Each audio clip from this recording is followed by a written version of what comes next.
আজ আমরা পড়ব ও হেনরির লেখা জিমি ভ্যালেন্টাইন নামক গল্পটি। তো এই গল্প থেকে আমরা দেখতে পাবো কিভাবে একজন মস্ত বড় ডাকাত প্রেমে পড়ে বা ভালোবাসার চক্রে তার নতুন জীবন শুরু করে এবং সৎভাবে জীবনযাপন করতে শুরু করে, সেটাই আজকে আমরা এই গল্প থেকে দেখব। তার আগে আমি তোমাদের এই গল্পের নামকরণ সম্পর্কে বলি।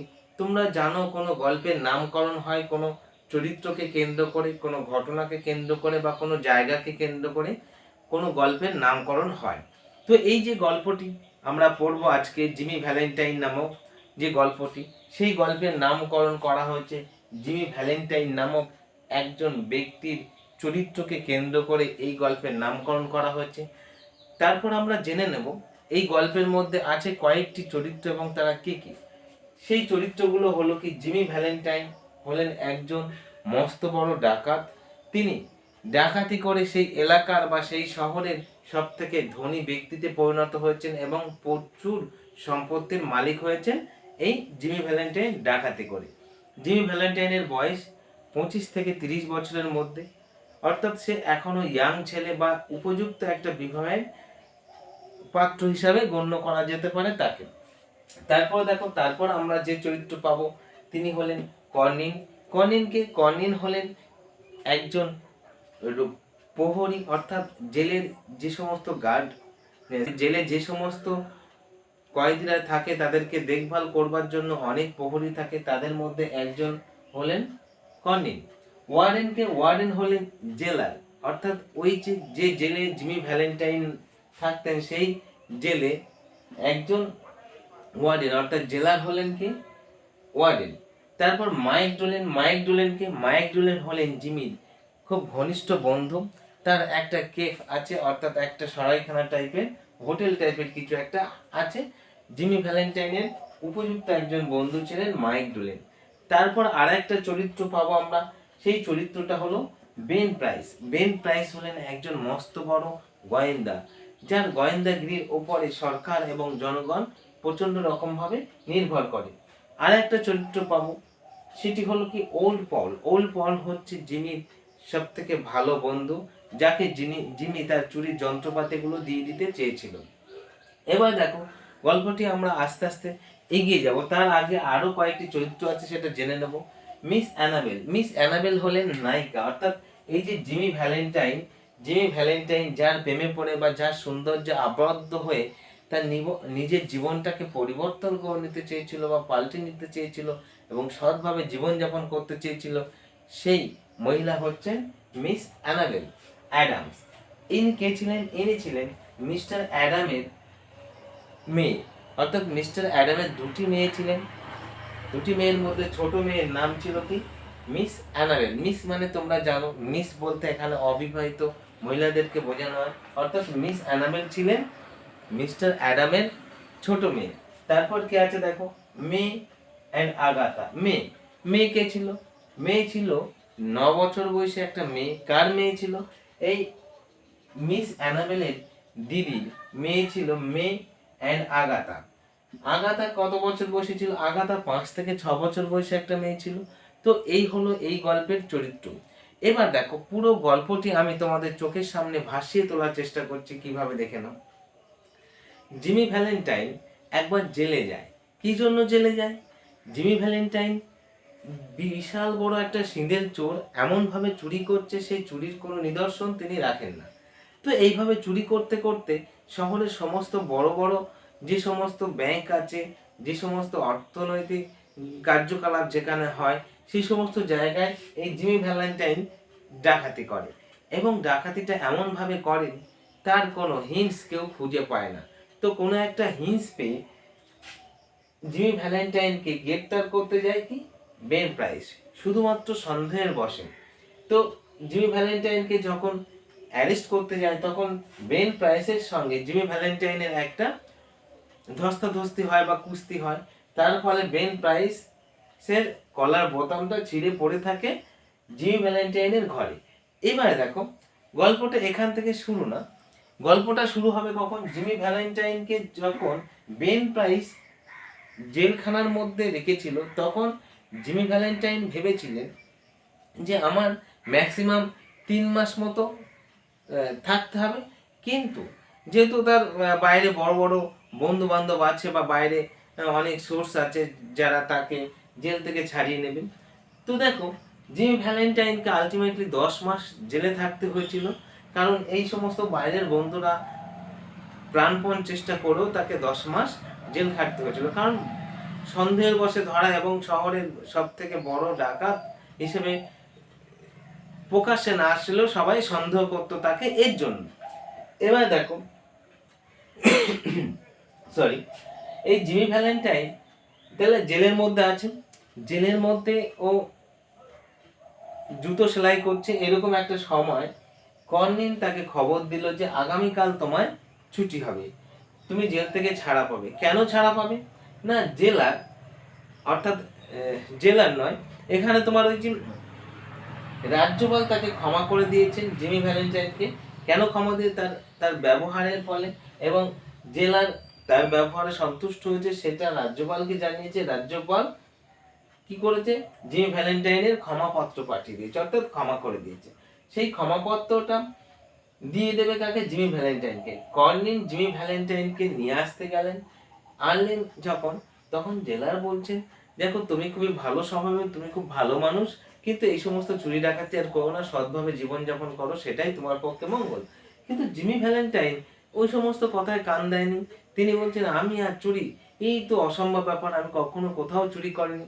তো এখানে জেলার বলছে না, তাহলে কি তোমাকে শুধু সন্দেহের বশে ধরা হয়েছে, তোমার এত ইনকাম, সোর্স অফ ইনকামের উৎস কি, তুমি সেটা দেখাও।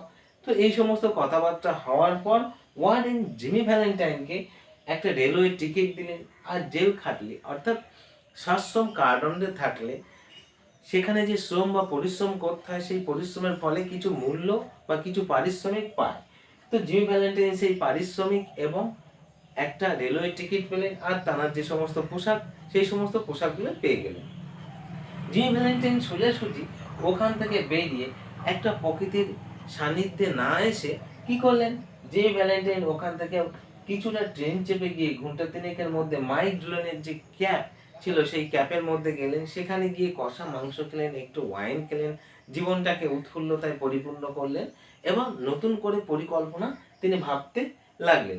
এই সময় জিমি ভ্যালেন্টাইন বললেন, হ্যাঁ রে, তোরা এত বড় বড় বন্ধু থাকতে আমাকে 10 মাস জেল খাটতে হলো। তো মাইক ডোলেন বললেন যে কিছু করার ছিল না, আমরা খুব দৌড়দৌড়ি করেছি, তার ফলেও কিছু হয়নি, আমরা বহুত চেষ্টা করেছি। যাই হোক, 10 মাস জেল খাটার পর জিমি ভ্যালেন্টাইন এই মাইক ডুলেনের কাছ থেকে চাবি নিলেন। চাবি নিয়ে কোথায় গেলেন, তানার যে ডেরা বা তানার যেখানে তিনি তানার চুরির যন্ত্রপাতিগুলো রেখেছিলেন, সেখানে চলে গেলেন কে, জিমি ভ্যালেন্টাইন। সেখানে গিয়ে দেখলেন ঘরের মধ্যে ধুলো পড়ে আছে এবং বেন প্রাইসের জামার যে কলার বোতাম সেটা মেঝেতে পড়ে আছে। দেখেও একটু বেন প্রাইসকে ক্রিটিসাইজ করলেন এবং মনে মনে রিভিউ করলেন।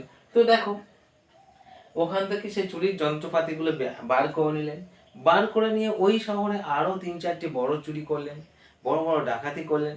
করার পরও ভাবলেন কি, যে ওখানে আমি আর থাকবো না, আমি চলে যাব অন্যত্র, কারণ এখানে যদি আমি আবারও ডাকাতি করি তাহলে সবাই আমাকে সন্দেহের চোখে দেখবে, সেটা আমার কাছে আরো বিপজ্জনক হয়ে উঠবে। তাই জিমি ভ্যালেন্টাইন কি করলেন, জিমি ভ্যালেন্টাইন ওখান থেকে চলে যাওয়ার পরিকল্পনা করলেন। চলে যাবে তো কোথায় যাবে, অন্য শহরে যাবে, সেখানেও তিনি সেই চৌর্যবৃত্তি অবলম্বন করে জীবনযাপন করবে, এটাই তার প্ল্যান, পরিকল্পনা। তো দেখো জিমি ভ্যালেন্টাইন তার সেই সুটকেসটা নিয়ে এখন লিটিল রক নামক একটি শহরে যাওয়ার পরিকল্পনা করলেন কে, জিমি ভ্যালেন্টাইন, কারণ ওই শহরটা তার ক্ষেত্রে দূষিত হয়ে গেছে ওর জন্য। তো এবার লিটিল রকের ওখানে গিয়ে তিনি নতুনভাবে জীবনযাপন করবে, ওখানে চুরি ডাকাতি করবে, এটাই তার পরিকল্পনা। এই যেতে পথে বা যাওয়ার পথে একটা ঘটনা ঘটে গেল।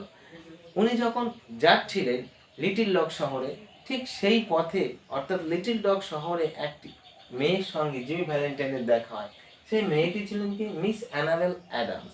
তো মিস অ্যানাবেল অ্যাডামের সঙ্গে যখন তার সাক্ষাৎ হয়, দেখো মিস অ্যানাবেল সামনে থেকে আসছিলেন এবং জিমি ভ্যালেন্টাইন যাচ্ছিলেন।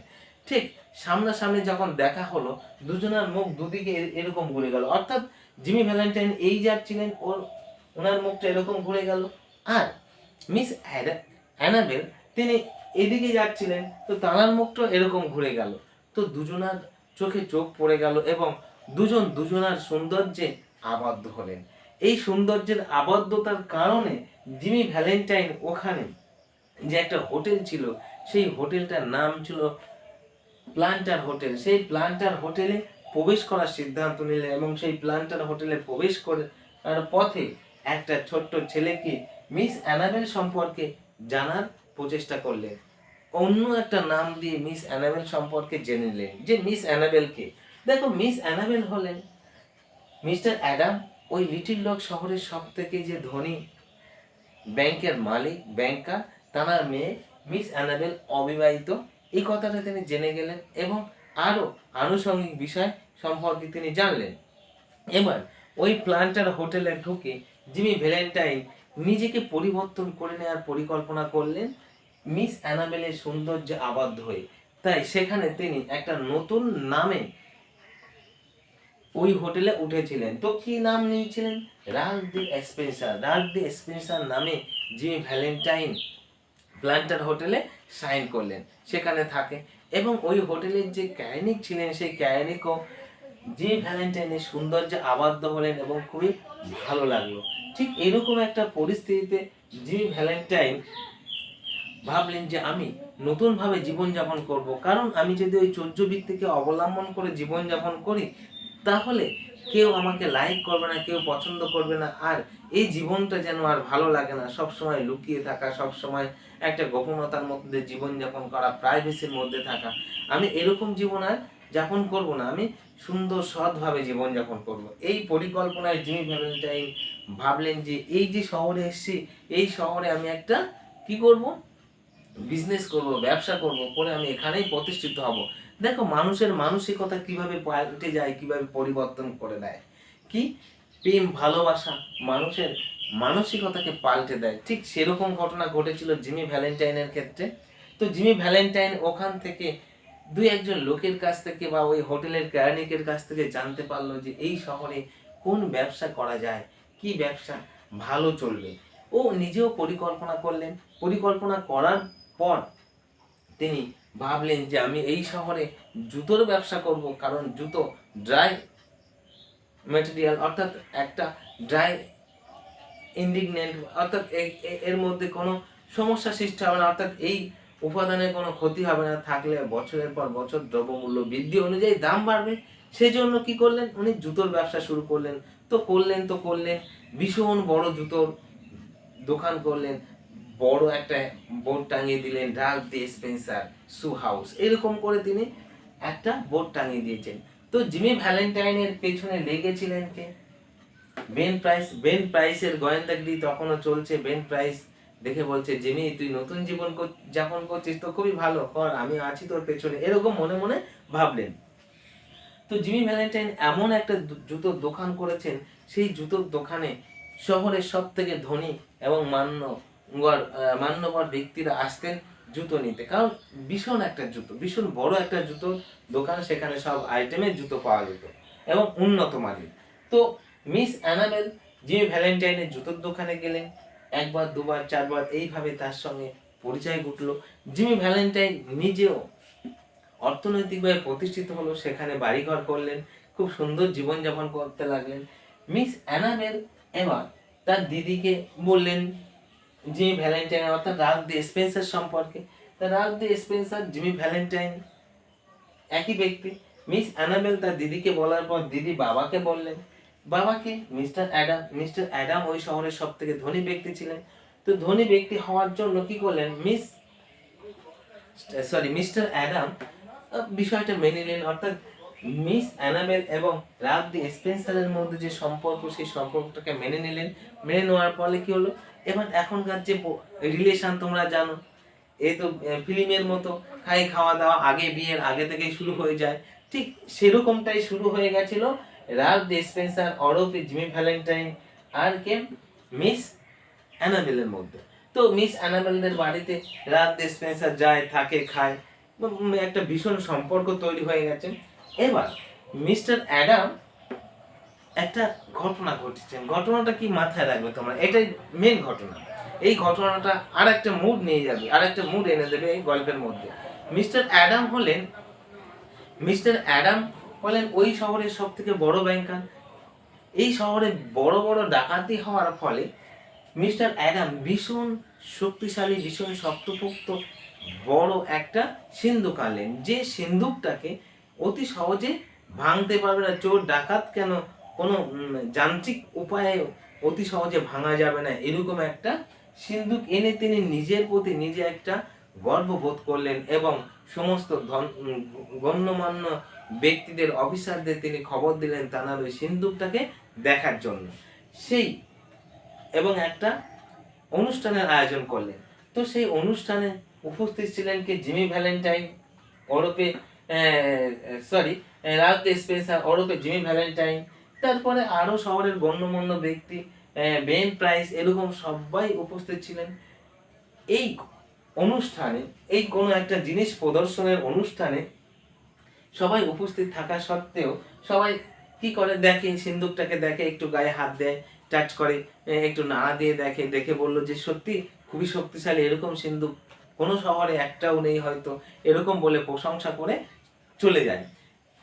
তো সবাই একের পর এক সিন্দুকটার প্রশংসা করে চলে যাওয়ার পর এই যে মেয়ে আর আগাতা, এরা দুজন 9 বছর আর 6 বছর মনে করতে পারো তাদের বয়স, তারা কি করছিল? তারা ওই সিন্দুকটার মধ্যে ঢুকছে, বার হচ্ছে, লক আটকাচ্ছে, আবার চাবি দিচ্ছে, আবার খুলছে, এরকম করতে করতে এখন আগাতা সিন্দুকের মধ্যে ঢুকে গেল। মেয়ে কি করলো? টাইম লক চালু করে দিচ্ছে, অর্থাৎ কোনো রকম ভাবে সিন্দুকটাকে প্রচন্ড ভাবে আটকে দিয়েছে, ওই সিন্দুক খোলার আর কোনো উপায় নেই। ঠিক এরকম একটা পরিস্থিতিতে তাহলে কি হবে?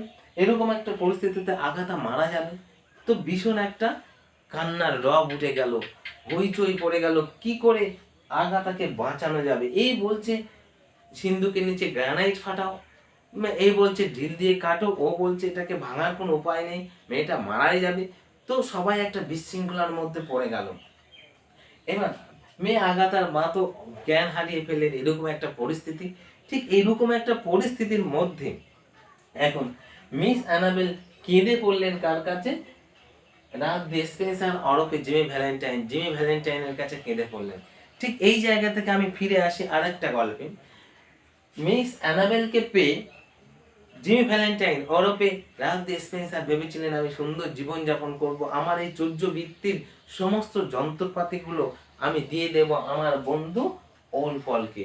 এই মতো প্রস্তুতিতে তিনি চিঠি লিখেছিলেন একটা নির্দিষ্ট দিনে বিবাহের আগে ওল পলকে জিমি ভ্যালেন্টাইনের তার চৌর্যবৃত্তির সমস্ত যন্ত্রপাতিগুলো সুটকেস ভর্তি থাকা অবস্থায় কাকে? ওল পলকে দিয়ে দেবে, এটা ভেবেছিলেন।